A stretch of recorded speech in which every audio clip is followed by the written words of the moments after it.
Hi, I'm Pete with Mosko, and today we're going to talk about the Rak jacket. I'm here with Jack, who is our mannequin and also our marketing manager. Hi.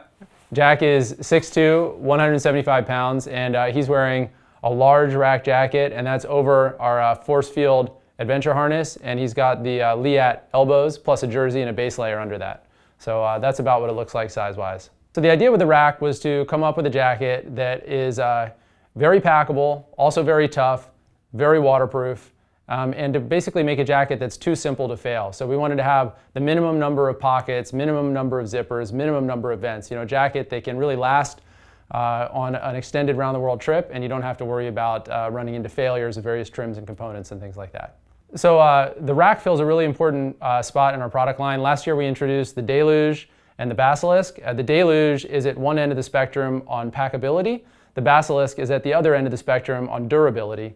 And the Rak fits right in between those two. So the Rak is a simple, tough garment. It's sized to fit over separate body armor. It is made from an Event Alpine 2020 fabric, which means it's 20,000 on the water column test, 20,000 MBTR. It's got nice air permeability at 0.1 CFM. So it strikes a really nice balance between waterproofing and breathability.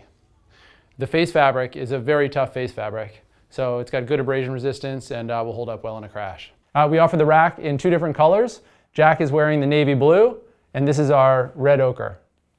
So the Rak is designed to work both on and off the bike. It's obviously designed for riding. It's very functional for riding, but it's also a jacket that can work around camp or if you got to run into town or something like that. If you're on a big bike adventure trip with a big pavement component and abrasion is one of your primary concerns, you might want to lean more towards something like the Basilisk.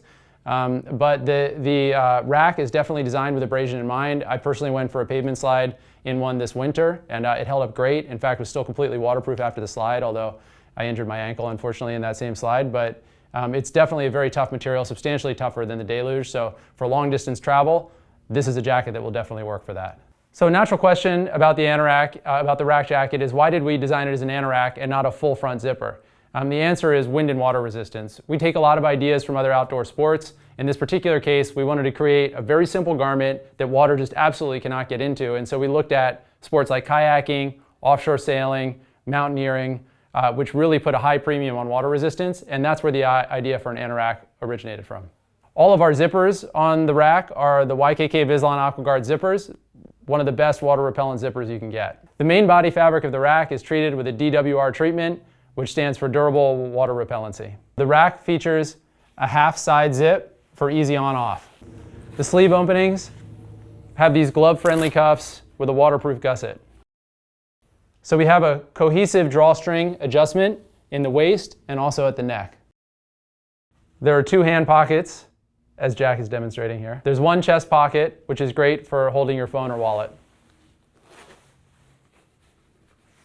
Inside of the front zip, there's a nice big storm flap with two rain gutters. Something we learned on the Basilisk that we incorporated into this year's Rak is some internal abrasion panels that are designed to protect the jacket from the spots where it rubs against your body armor. Now Jack's going to show us how to correctly put on and take off the Rak jacket. One of the cool things about the Rak is that when you're riding along, you see some clouds in the horizon, it looks like it's going to rain. It goes from stashed to on your body very quickly and easily. So the trick to putting on an anorak is to make sure that your arms are all the way through the sleeves before you try to pull it over your head. Nice.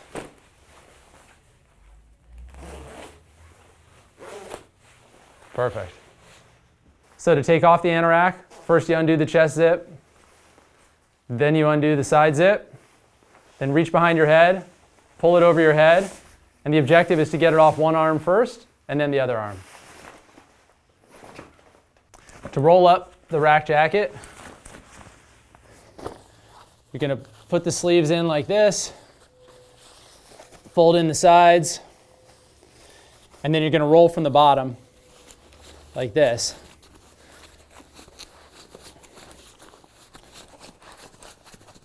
And on the outside, we have this little lash point, which is designed to make it easy to connect it to our molly panels, under a beaver tail, lash it to your bags, lash it to your handlebars. There's dozens of ways you can stash this jacket.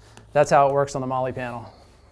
So the Rak is a jacket that I personally reach for when I'm headed out on a trip and I don't really have perfect visibility into the weather. So it might rain, it might not, or maybe I'm going on a trip that's longer than the 7 or 14 day forecast can predict. The Rak is great both on your body, but also packs down tiny. So it's good for a trip where you're not necessarily intending to be wearing your jacket the entire time. It's definitely a jacket that I find myself reaching for more and more. Jack, thanks for helping us model it, and thanks for tuning in.